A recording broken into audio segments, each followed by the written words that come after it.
Nah, mungkin sahabat Bawaslu itu, ada yang belum tahu nih, Pak. Sebenarnya apa sih pemutahiran data pemilih berkelanjutan itu? Jadi gini Mbak Ali ya, tadi disampaikan terkait dengan pemutahiran data Mhm, pemilih berkelanjutan. Saya perlu sampaikan juga di KPU bahwa KPU, ini di non tahapan ini, itu ada 3 program prioritas ya. Yang pertama adalah tentang, penguatan dan integrasi sistem informasi pemilu. Itu program itu. Yang program kedua yang menjadi program prioritas adalah pendidikan pemilih pemula, kelompok rentan dan marginal. Dan yang ketiga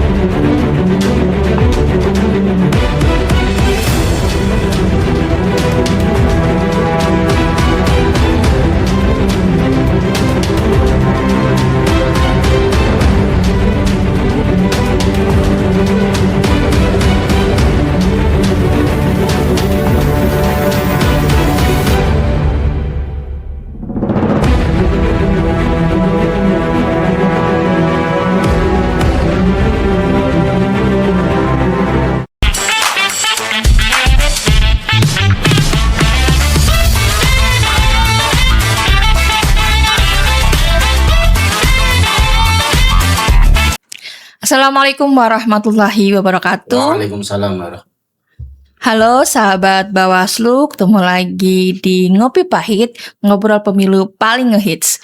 Nah, saat ini saya sedang bersama dengan anggota KPU Kota Tegal, yang mana kita akan ngobrol-ngobrol terkait dengan pemutahiran data pemilih. Nah, sebelumnya kita akan berkenalan dulu dengan Pak Imam Gojali. Beliau adalah Kadif Rendatin. Nah, mungkin sahabat-sahabat penasaran Rendatin itu apa? Nanti kita ngobrol sebentar dengan Pak Imam Ghazali atau biasa dipanggil Pak Igo ya. Igo. Nah, nanti kita akan bahas dulu sedikit. Rendatin itu apa Pak sebenarnya? Rendatin itu perencanaan data dan informasi. Jadi apa tugasnya di KPU? Terkait dengan perencanaan, terkait dengan data pemilih, dan terkait informasi informasi tentang kepemiluan. Ya, gitu. Nah, terkait dengan pemutahiran kan kita tanggal 2 Juli itu kan KPU melaksanakan rapat pleno terbuka ya terkait dengan pemutahiran data pemilih berkelanjutan triwulan kedua. Nah, mungkin sahabat Bawaslu itu ada yang belum tahu nih Pak. Sebenarnya apa sih pemutahiran data pemilih berkelanjutan itu? Ya, baik. Saya panggil Mbak Ali aja ya, karena sudah terbiasa manggil Mbak Ali ya. Sahabat Bawaslu, pertama saya ucapkan terima kasih pada Bawaslu yang sudah mau menghadirkan saya dalam kegiatan ngopi pahit ya. Dan kebetulan kopinya juga lumayan pahit. Alhamdulillah pagi-pagi sudah berada di Bawaslu numpang ngopi. Gitu. Jadi gini Mbak Ali ya, tadi disampaikan terkait dengan pemutahiran data pemilih berkelanjutan. Saya perlu sampaikan juga di KPU bahwa KPU ini di non tahapan ini, itu ada 3 program prioritas ya. Yang pertama adalah tentang, penguatan dan integrasi sistem informasi pemilu. Itu program itu. Yang program kedua yang menjadi program prioritas adalah pendidikan pemilih pemula, kelompok rentan dan marginal. Dan yang ketiga, tadi yang disampaikan oleh Mbak Alia bahwa program prioritas KPU yang saat ini juga sedang berjalan di semua penyelenggara, terutama di KPU itu baik KPU RI, provinsi maupun KPU kabupaten kota adalah pemutahiran data pemilih berkelanjutan.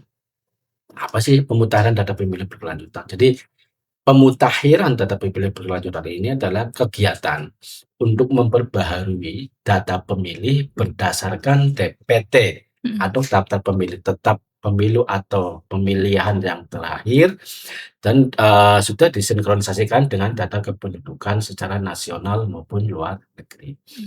Artinya bahwa data pemilih terakhir kemarin di pilkada kemarin tahun 2024 itu yang sudah ditetapkan, itu kita terus perbaharui, kita update Itu kita update setiap 3 bulan sekali. Kalau di kabupaten kota itu setiap 3 bulan sekali.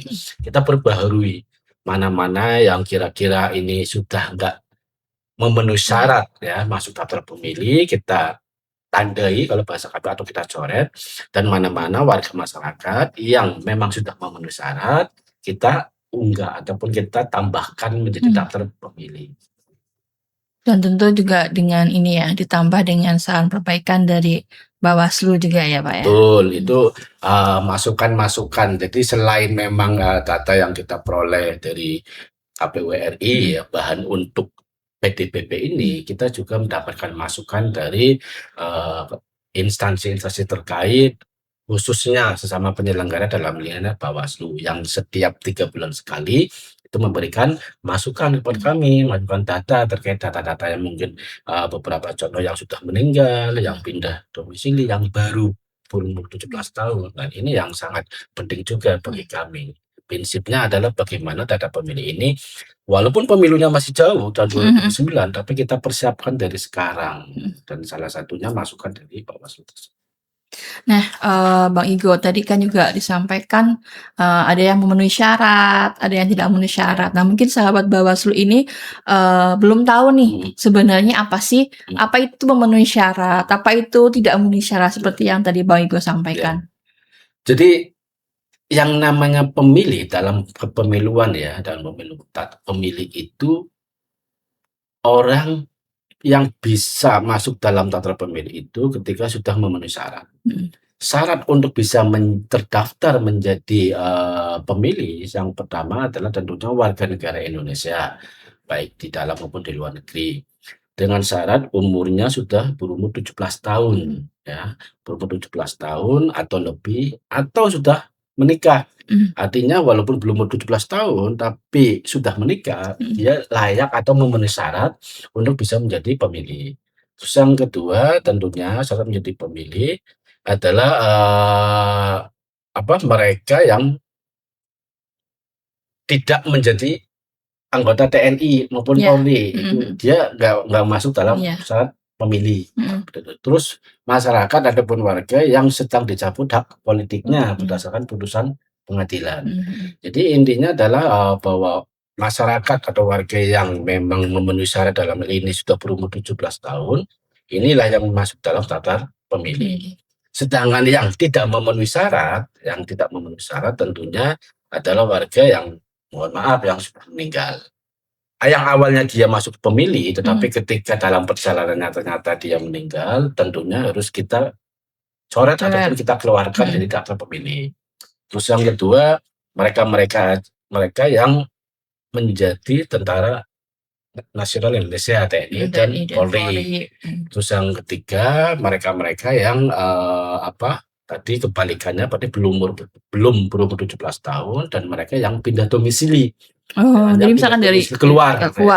Jadi Warga masyarakat Kota Tegal, misalkan di Kota Tegal ini, dia sudah terdaftar jadi pemilih Kota Tegal. Tetapi ketika dia mengajukan pindah memilih ataupun pindah domisili, bukan pindah memilih ya, pindah domisili keluar Kota Tegal, entah itu ikut suaminya, ikut istrinya, ataupun karena pekerjaan, dan perubahan itu disertai dengan perubahan kependudukan dalam ini KTP-nya. Ya, KTP-nya berubah juga, dia sudah masuk misalkan wilayah Kabupaten Brebes, ya ini tentunya harus kita coret ataupun kita keluarkan menjadi daftar pemilih. Berarti begitu pula ketika misalkan, ada juga yang misalkan dari Kota Semarang misalkan masuk ke Kota Tegal, berarti juga kalau misalkan sudah sesuai KK-nya, KTP-nya sudah pindah ke Tegal juga bisa masuk. Itu masuk juga, bisa masuk ya. Memang Masuk. pindah itu ada 2 sih ya tadi, sampai pindah keluar sama pindah masuk ya. Artinya yang barusan masuk ke Kota Tegal juga sama. Asal mereka bisa membuktikan dokumen kependudukannya, dalam hal ini dia mempunyai KTP Kota Tegal, tentunya harus kita masukkan. Terus tadi kan sudah banyak sampaikan ya Pak, apa itu pemutahiran data pemilih berkelanjutan, terus apa yang bisa masuk dan sesuai dan tidak sesuai. Tapi sebenarnya seberapa penting peran masyarakat dalam menjaga akurasi data pemilih ini? Kalau bicara peran masyarakat ini sangat penting ya, tentunya. Artinya sangat penting karena kami sebagai penyelenggara pemilu ataupun pemilihan dalam hal ini KPU dan mungkin sama juga Bawaslu itu pasti punya keterbatasan ya. Mhm. Adanya keterbatasan dalam, pengelolaan data pemilih ini. Nah, masukan dari masyarakat terkait dengan data pemilih ini sangat penting.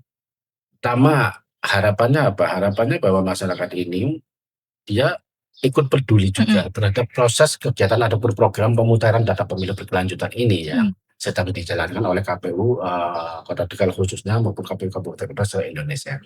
Masukannya apa? Artinya bagi masyarakat misalkan keluarga yang anaknya saat ini sudah berumur 17 Mhm. tahun, selain dia mengurus, dokumen kependudukan, dalam hal ini adalah untuk membikin KTP yang sudah berumur 17 tahun, juga bisa melaporkan kepada kami, Mhm. agar secara, awal Mhm. di non tahapan ini bisa dimasukkan untuk menjadi daftar pemilih, Mhm. Mhm.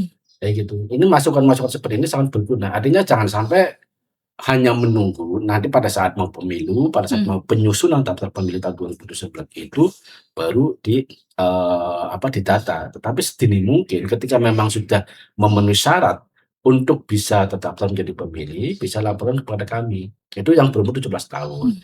Selain itu contohnya lagi, mohon maaf, misalkan yang meninggal Iya. juga sama. Meninggal, ketika yang meninggal ataupun tetangga meninggal melihat, ya kita laporkan kepada kami.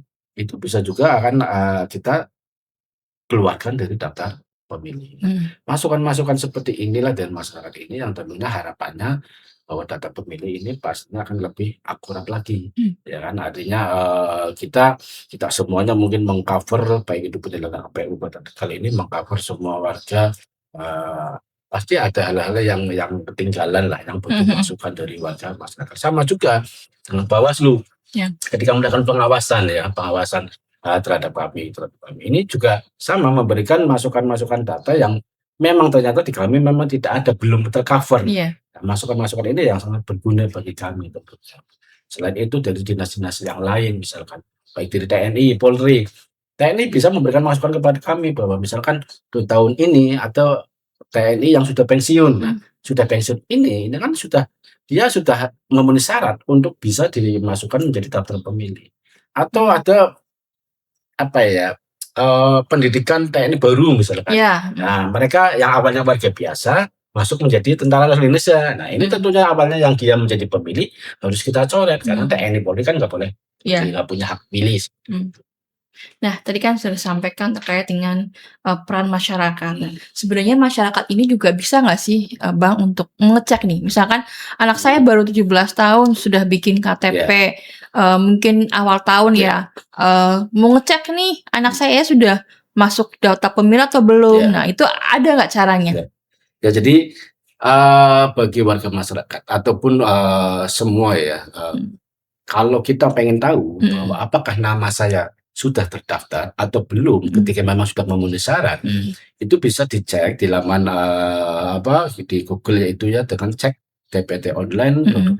dptonline.go.kpu.id. Mhm. Itu bisa dengan memasukkan Nick-nya. NIK-nya. Jadi makanya, tadi saya sampaikan bahwa data kependudukan itu penting ya, kayak kayak KTP, ini Mhm. kemudian juga bisa di-NIK itu untuk mengecek data apakah saya masuk daftar pemilih atau belum. Mhm. Ketika kita cek NIK-nya, masukkan NIK-nya, nanti akan keluar OTP, masukkan nomor HP. Mhm. Masukkan nomor HP, setelah itu akan keluar OTP. Mhm. OTP baru setelah kalau memang kita terdaftar, akan muncul bahwa nama Anda sudah terdaftar dalam pemutaran data pemilih berkelanjutan tahun 2026. Mmm. Tetapi kalau yang belum, misalkan belum ya, Mhm. itu di situ nggak akan muncul nama Anda belum terdaftar. Nah, Dan ini itu yang bagi mereka yang heeh. misalkan sudah memenuhi syarat kayak tadi yang saya sampaikan berumur 17 tahun, ternyata dicek DPT online itu nggak masuk, ini bisa sampaikan kepada KPU untuk bisa dimasukkan. Atau bisa juga mungkin Bawaslu juga punya posko aduan Iya, ya, kita punya bisa pos melaporkan aduan. ke Bawaslu juga sama seperti Dan mungkin juga ini untuk biasanya para pensiunan TNI dan Polri. Polri ya, kadang-kadang kan mungkin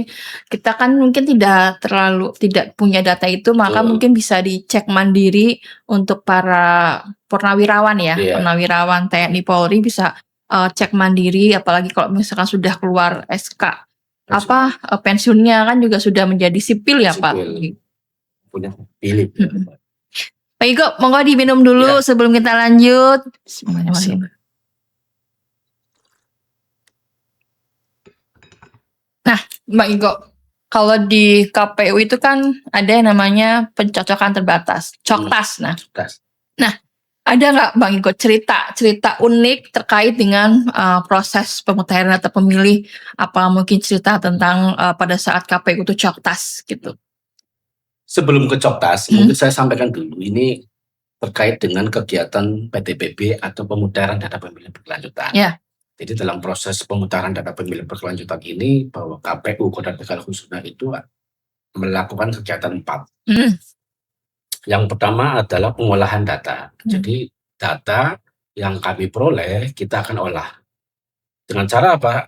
Dengan cara mengecek data dan cara dengan memetakan data. Mengecek data itu dengan mengecek informasi, elemen informasi dalam data tersebut, mulai dari nama, tempat tanggal lahir, terus alamat, ya, statusnya, apakah itu sudah sesuai atau belum.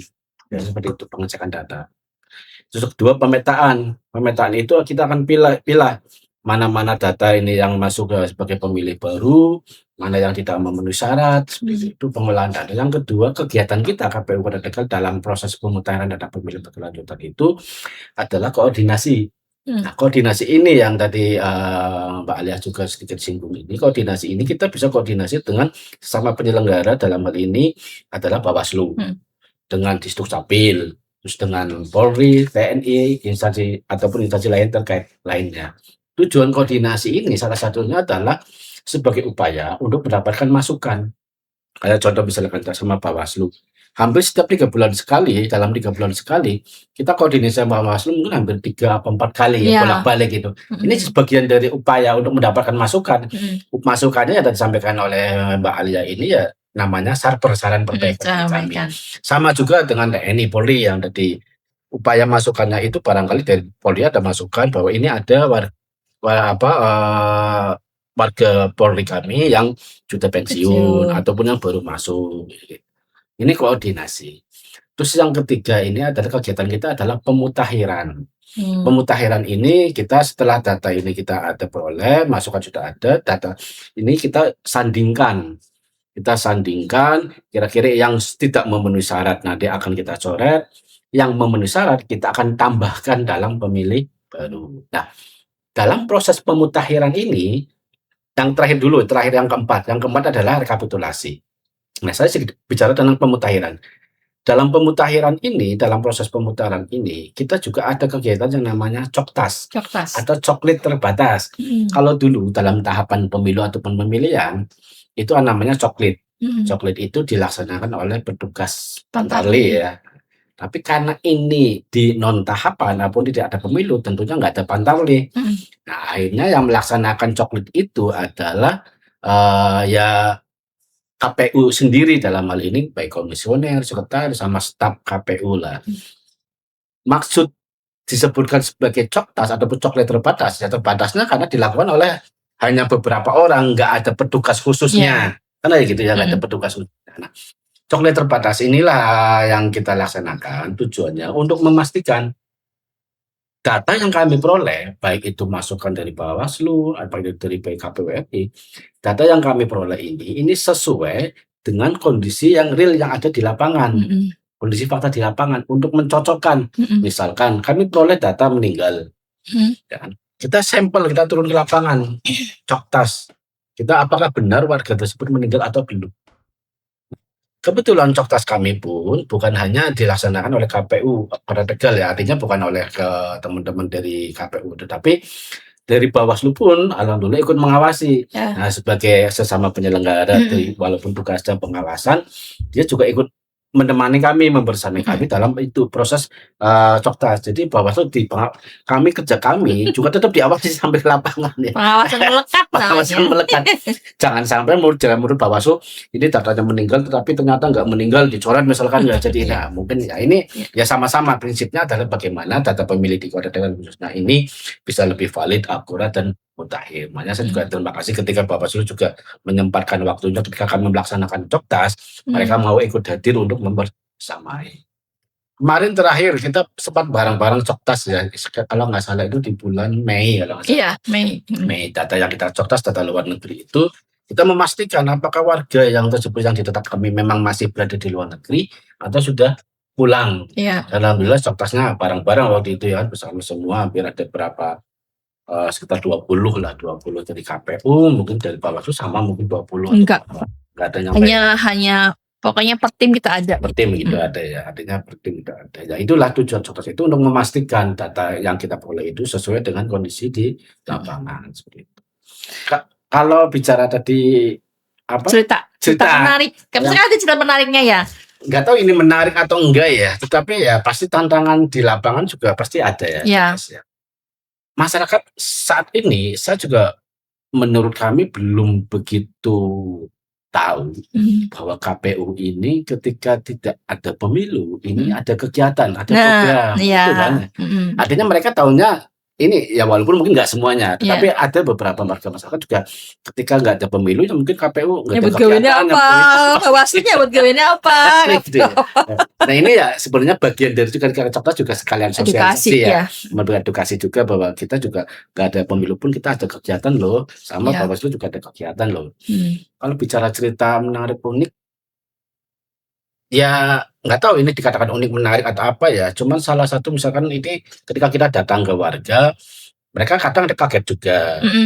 Dia mengatakan bahwa ini nanti terkait dengan bantuan sosial. Ya, karena kita cek data sih ya gitu ya, cek data itu ya itu sama kita terima dulu lah. Mereka ngomong kita terima dulu, setelah itu baru kita sampaikan maksud dan tujuan. Kita jelaskan tentang kegiatan KPU, tujuannya ke sini mau apa, pastinya itu dijelaskan. Ada juga yang ya karena dalam Coktas ini kita harus benar-benar menemukan orang ataupun keluarganya yang punya kepentingan dengan kita ya, yang akan kita tuju, yang akan kita tuju. Kadang kita ketemu tuju ke masyarakat, ketemu orangnya itu nggak saat itu kita datang ketemu, tapi besok harinya.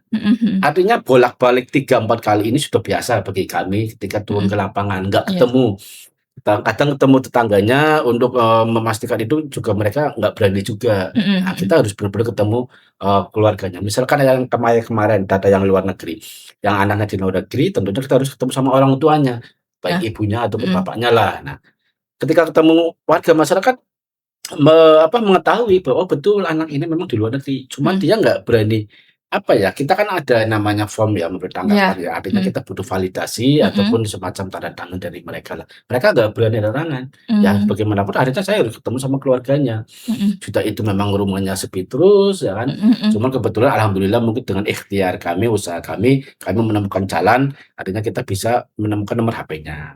Dihubungi nomor HP itu aja mungkin ada yang responnya lama. Satu harinya, besok harinya baru dia merespon. Itu aja harus kita tanyakan dulu. Ada apa sih misalnya gini. Nah, kita jelaskan lagi. Jelaskan by phone. Nah, setelah by phone minta waktu untuk tetap ketemu. Akhirnya baru dipersilakan ketemu. Baru ketemu ya tetap kita sampaikan juga lagi ya kan. Nah, baru mereka sedikit paham. Ini proses-proses seperti ini. Ada juga yang saya lihat walaupun saya nggak masuk dalam itu, tapi teman komisioner juga. Mereka ketika Coktas datang ke warga yang ya mungkin perumahan kalau nggak salah itu yang pintu gerbang. Mereka hanya di gerbang aja. Jadi kami dibatasi kayak ini ya, dibatasi gerbang kayak gitu lah. Tuan rumahnya di dalam, kita hanya di luar. Yang penting ketemu ya kita hanya mencatat sesuai dengan kebutuhan kita. Ya itu cerita ini ya itu. Ada juga gini. Kita juga Coktas ini kemarin kan di data kami juga ada data invalid ya. Data invalid itu satu data yang kami terima itu belum berumur 17 tahun. Ya. Terus yang kedua data yang umurnya warga yang lebih dari 100 tahun. Lebih 100 tahun. Ini juga masih ada ya. Kita harus cross check apakah benar sih warga ini umurnya misalkan 100, kemarin terakhir 109 apa berapa itu. Kita cross check apakah benar warga tersebut umur 109 tahun. Ya kita turun ke lapangan. Turun ke lapangan walaupun ternyata yang ada yang sudah meninggal. Tapi yang masih hidup juga ada. Walaupun bicara secara fisik ya kita ya percaya aja lah, kita datang ke sana bukan lihat fisiknya sih ya. Tentunya kita lihat dokumennya, KTP-nya yang dia miliki, kita cocokkan tanggal lahirnya, apakah benar umurnya dia 109 tahun, apakah masih hidup atau tidak. Dan itu berarti tadi yang masalah luar negeri itu ya Pak, Coktas luar negeri itu berarti yang didata adalah saat ini ya. Kita tidak membicarakan misalkan tahun 2029 dia akan pulang atau tidak. Yang penting saat ini Betul. misalkan dia sudah pulang ya berarti sudah Sudah pulang. pulang. Kalau misalkan masih di luar Sana. negeri ya berarti masih di luar negeri gitu Itu ya? urusannya KPU RI. Mhm. Jadi ini saya jelaskan juga. PDPB ini, Mhm. pemutahiran data pemilih berkelanjutan ini dilaksanakan setiap 3 bulan sekali. Mhm. Jadi setiap 3 bulan sekali atau triwulan ya, triwulan 1, 2, 3, 4. Nah, setiap 3 bulan sekali ini, bagi warga yang di umur 17 tahunnya di triwulan, misalkan ini masuk triwulan 3. Iya. Nah, warga masyarakat yang berumur 17 tahunnya ini pas di triwulan 3 ini, atau kelahiran di bulan Juli, Agustus, September, ini bisa dimasukkan Mhm. menjadi daftar pemilih, ya kan, karena Mhm. dia sudah berumur 17 tahun di triwulan ketiga ini. Mhm. Begitu juga terkait dengan data luar negeri ini tadi. Asal kalau data luar negeri kemarin di triwulan 2. Iya. Ketika warga yang berada di luar negeri dan sudah kembali di triwulan 2 ini, asal dia memang ada di Tegal atau di luar negeri, ya kita catat sesuai dengan kondisi itu. Terlepas nanti bulan depannya, 3 bulan kemudian ternyata mereka balik Iya, lagi, ada balik lagi. ke sini balik ke Tegal lagi, ya kita nggak melihat itu. Yang penting proses ini 3 bulan sekali. Nah, tadi yang terakhir saya sambung kembali terkait dengan kegiatan KPU ya. Terkait yang pertama pengolahan data, koordinasi, pemutahiran, dan yang Rekapitulasi. terakhir adalah rekapitulasi. Rekapitulasi ini berarti kita setiap 3 bulan sekali melaksanakan rekap daftar pemilih. Dilaksanakan dalam rapat pleno terbuka. Jadi tadi yang sampaikan Mbak Alia di awal tanggal 2 Juli ya, kita memang telah melaksanakan rapat pleno terbuka rekapitulasi daftar pemilih berkelanjutan untuk triwulan 2. Triwulan 2, kemarin kita ngerekap hasil proses kami, kegiatan pemutahiran data pemilih kami, mulai dari pengolahan data, koordinasi, masukan-masukan dari Bawaslu ataupun masyarakat, ya kan, terus tadi ya pemutahiran, kita pencocokan. Nah, terakhir itu kita rekap.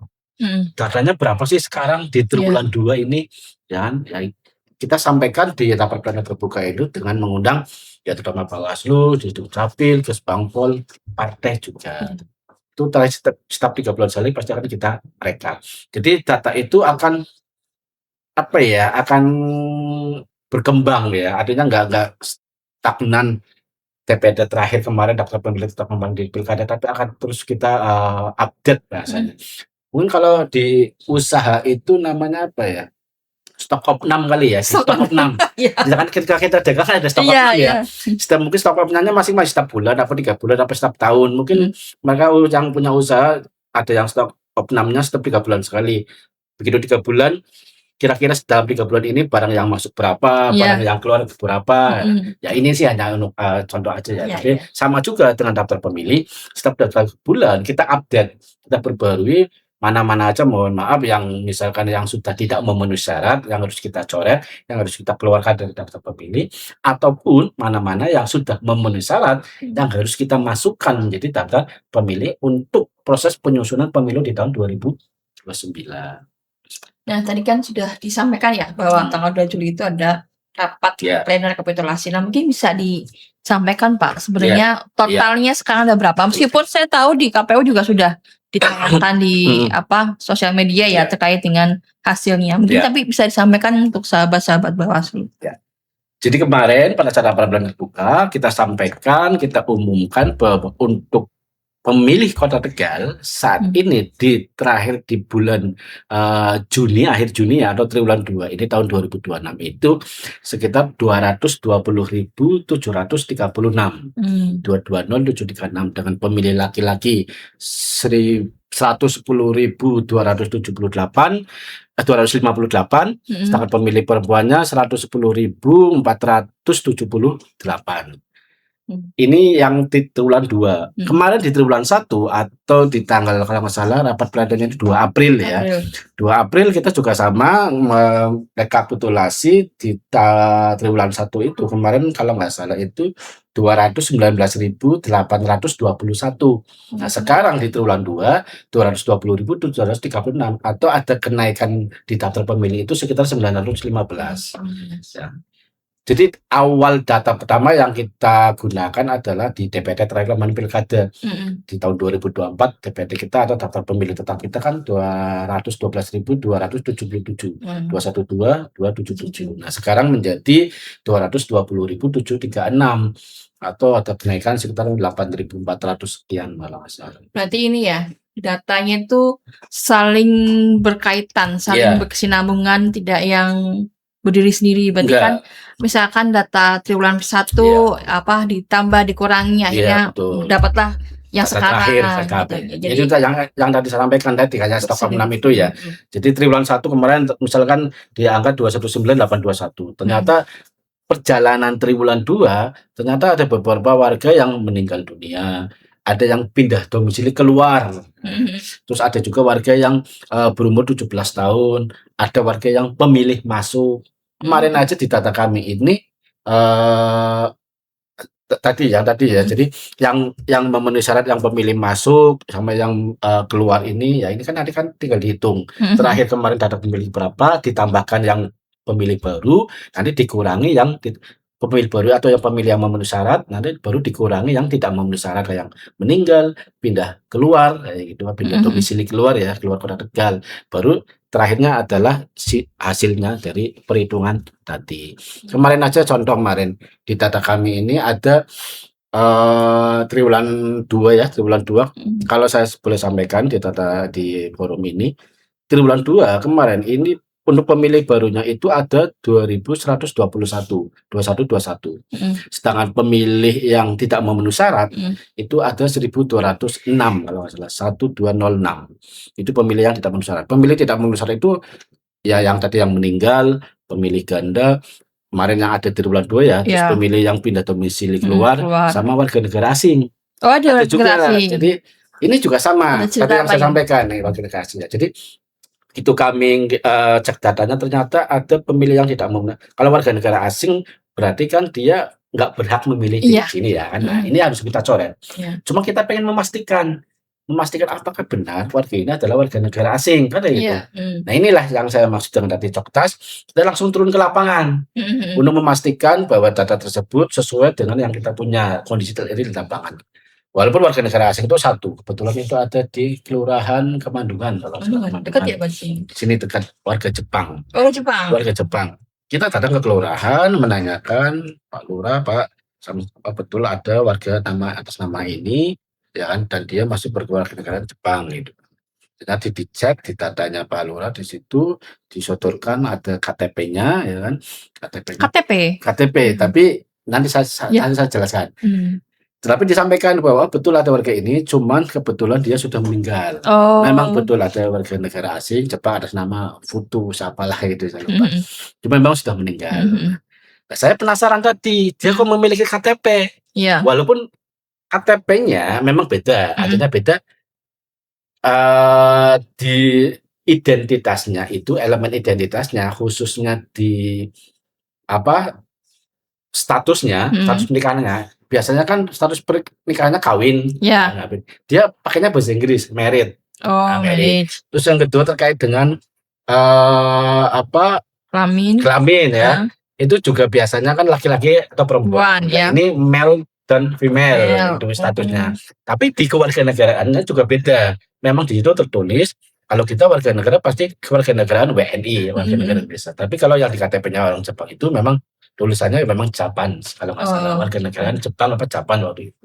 Cuman modelnya memang kayak KTP. Nah, ini saya penasaran. Akhirnya setelah dari Kelurahan Kemandungan, kami langsung ke Disdukcapil untuk memastikan, untuk menanyakan cross check dengan data tersebut. Saya tanya dengan Disdukcapil, saya sampaikan Pak ini ada warga Jepang, tapi kok ada KTP apa memang seperti itu? Ternyata memang bahwa menurut informasi dari Disdukcapil itu bisa warga negara asing itu memiliki KTP, tetapi dia sudah memiliki namanya kitab atau kartu identitas tinggal tetap kalau nggak salah.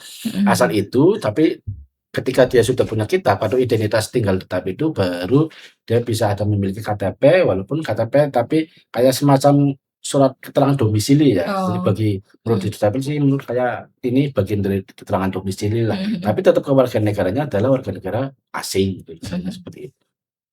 Nah banyak ya cerita terkait dengan pemutahiran. Jadi membuktikan bahwa setelah pemilu pilkada ini kita masih bekerja dengan segala ceritanya ya Pak. Masih bekerja. Insya Allah kita masih bekerja, khususnya di kami di pemutaran data pemilih, kami ya kita lanjut terus ya. Ini setelah kemarin triwulan 2 pun di tanggal 2 Juli, ini masuk triwulan 3 ya kita melakukan proses yang sama Iya, lagi. mengulang lagi Pengulang berarti lagi ya? kayak tadi pengolahan data lagi, data nanti akan turun dari KPRI, terus ada masukan-masukan baik dari Bawaslu ataupun yang lain, pengecekan, pemutakhiran, nanti terakhir direkapitulasi lagi rapat-rapat pleno terbuka itu tadi, seperti itu. Berarti ini dilakukan sampai akhir tahun atau mungkin sampai ketika, tahapan Ya. pemutakhiran 2027 untuk pemilu ya? Ya. Jadi kegiatan pemutakhiran data pemilih berkelanjutan ini dilaksanakan pada saat non tahapan. Non tahapan. Ya, pada saat non tahapan. Artinya kalau bicara non tahapan, kalau memang misalkan pemilu kita di tahun 2029. Iya. Anggap aja kita masih pakai pemilu undang-undang pemilu yang lama, Iya. 2017 ya. Kalau pemilu 2029 itu tahapan pemilu itu adalah 20 bulan sebelum pencoblosan atau hari H. Kalau masih sama pemilunya adalah 14 Februari di tahun 2029, artinya tahapan mulai pertama kita tahapan pemilu itu sekitar tahun 2027 di bulan Juni atau Juli. Ya, tahun depan. Artinya tahun ya. depan, 1 tahun lagi ya, Juni atau Juli kita sudah mulai tahapan. Tahapan menuju pemilu di tahun 2029. Nah, artinya kalau bicara tadi PDPP adalah kegiatan yang dilaksanakan di non tahapan, berarti kegiatan PDPP ini akan berhenti itu di pertengahan bulan tahun 2027 ataupun bulan Juni sebelum mulai tahapan, kayak gitu ya. Sebelum mulai tahapan. Semester 1 lah ya. Semester 1 terakhir Juni itu benar, itu untuk kegiatan PDPP-nya. Karena setelah itu ketika tahapan mulai, PDPP sudah berhenti. Kita ketika sudah bicara tahapan di pemilu tahun 2029, untuk data pemilih kita namanya sudah proses penyusunan data pemilih. Mulai dari itu tadi DP4, terus coklit, nanti PDHP, terus DPS, penetapan DPS, DPT kan banyak lah proses. Dan langsung ke DPT ya. Perjalanannya juga. Iya, perjalanannya sampai nanti ke DPT. Jauh. Setelah DPT pun masih ada terus ada DPTB. Jadi masukan masyarakat. Divisinya tidak pernah berhenti. Ya Allah, semoga diberi kesehatan aja lah. Ya, karena kita juga bekerja untuk mengawal demokrasi ya Pak. Jadi tidak ada libur. Karena juga kalau data penduduk itu kan dinamika. Ada yang meninggal, ada yang lahir, ada yang 17 tahun. Tentu pasti kadang-kadang mungkin kalau pemilu kemarin, pilkada kemarin kan juga bahkan kalau seminggu sebelum pemungutan suara juga 17 tahun juga bisa ya. Adalah regulasinya. Jadi memang dinamis lah, makanya mungkin KPU juga mulai menyisirnya tuh dari sekarang di awal supaya nanti juga bisa lebih mudah lagi lah ya. Makanya tadi ya, artinya bicara tadi menyisir dari awal. Ini memang PDPP ini, pemutaran data pemilih berkelanjutan ini, ya salah satu tujuannya adalah untuk memelihara dan memperbarui DPT terakhir kemarin ini untuk proses penyusunan DPT data pemilu berikutnya, kayak gitu. Ini jadi memang PDPP ini kita persiapkan untuk menyusun DPT untuk pemilu di tahun depan atau tahun 2029. Sekaligus bahwa ini juga untuk untuk menyediakan data dan informasi pemilih. Jadi pemilih ataupun warga masyarakat itu ya tadi yang Mbak Alia sampaikan, untuk bisa mengetahui selain cek DPT online, dia juga bisa datang ke kami ya kan untuk mengecek langsung misalkan ini ya kita sudah tersedia di PDPP ini data-datanya itu. Dan mungkin gini ya, PDPP ini juga mungkin kalau yang paling mudah itu menyisir yang meninggal itu kan kadang-kadang ada yang belum membuat surat segala macam. Nah, mungkin PDPP ini juga mungkin salah satu jalan kita untuk menyisir lah yang sudah meninggal. Kalau di Kota Tegal kan kalau yang meninggal sekarang kan ada ketentuan langsung akte kematian keluar, tapi kalau dulu kan ada yang belum. Nah, mungkin itu salah satunya ya Pak ya. Nah, mungkin apa sih Pak Igo pesan yang ingin disampaikan kepada masyarakat nih, kepada sahabat-sahabat Bawaslu biar lebih peduli lagi terhadap data pemilih? Ya, baik Mbak Alia. Jadi tentunya di kegiatan PDPP ini ya, ataupun KPU khususnya ini pengen ada harapan pada warga masyarakat tentunya. Ya, walaupun ini juga nanti hubungannya dengan Dukcapil ya. Iya. Mereka juga bisa untuk tim administrasi, Mhm. tetap data kependudukan, tetap Ya. administrasi kependudukan ya. Artinya mereka bagi warga yang sudah berumur 17 tahun itu bisa segera mungkin untuk dibikinkan kartu tanda penduduk ataupun KTP. KTP. Sama juga ketika yang sudah meninggal Mhm. juga untuk bisa segerakan dengan akta kematian. Kematian. Karena tentunya bahwa data kependudukan ini sangat berhubungan erat dengan data pemilih kami terkait dengan penyelenggaraan pemilu. Mhm. Semakin baik data kependudukannya, artinya warga masyarakat juga aktif itu, Mhm. tentunya data pemilih juga semakin baik menurut Mhm. saya. Terus yang kedua, bahwa laporan dari warga masyarakat yang tadi saya sampaikan itu tadi, masukan-masukan baik kepada kami ataupun kepada Bawaslu juga yang Mhm. ada posko itu juga itu sangat berarti. Dan ini untuk lebih data pemilih ini lebih valid lagi, lebih mutakhir lagi, Mhm. ya lebih mutakhir lagi.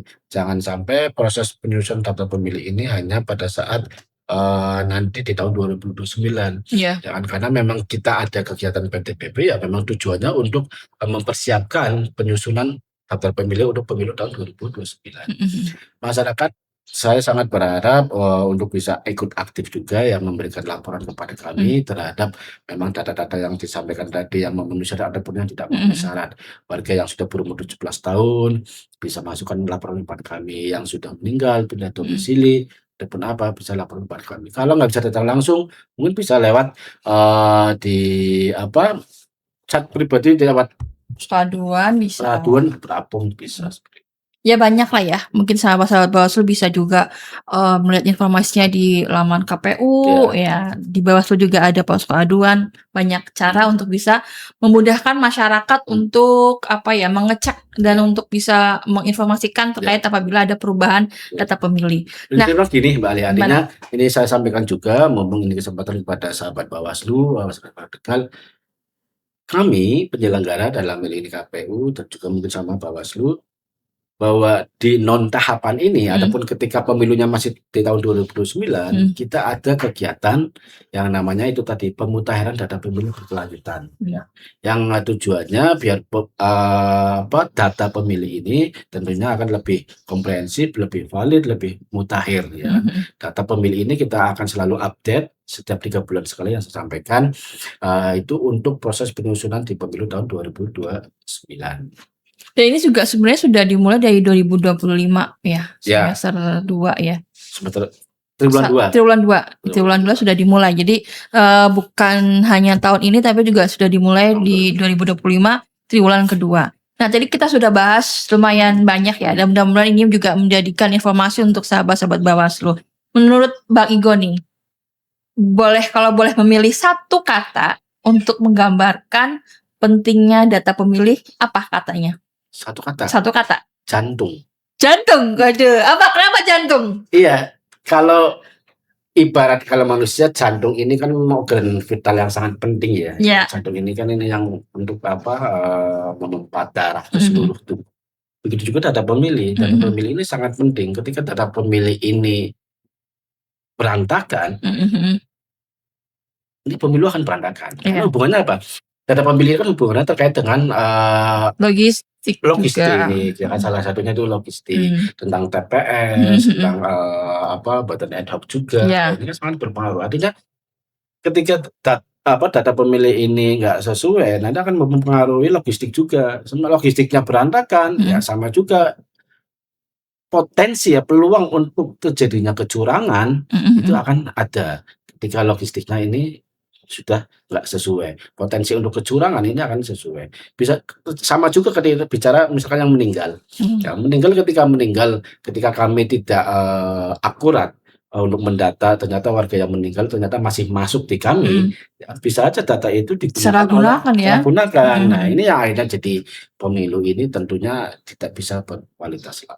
Jadi jangan sampai orang yang meninggal hidup kembali gitu ya Kak. Hidup secara ini ya. Hidup secara itu ada namanya. Nah, itu berarti memang sangat penting sekali untuk bisa akurat dan transparan dalam data pemilih. Nah, itu mungkin persoalannya akan berbeda ketika nanti akan memulai tahapan pemilu ya.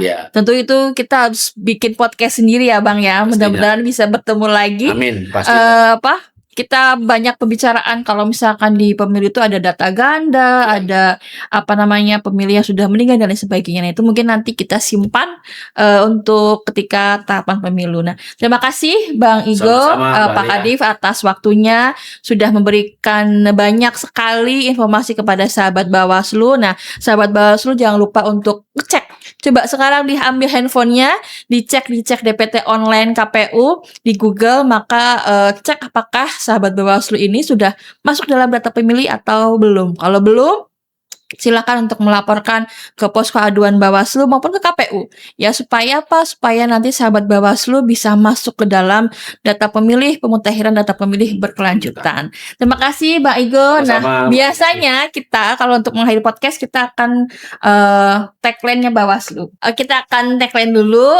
1, 2, 3. Bersama rakyat, awasi pemilu. Bersama Bawaslu, tegakkan keadilan pemilu. Terima kasih sahabat Bawaslu, sampai jumpa di episode selanjutnya. Wassalamualaikum warahmatullahi wabarakatuh. Waalaikumsalam warahmatullahi wabarakatuh.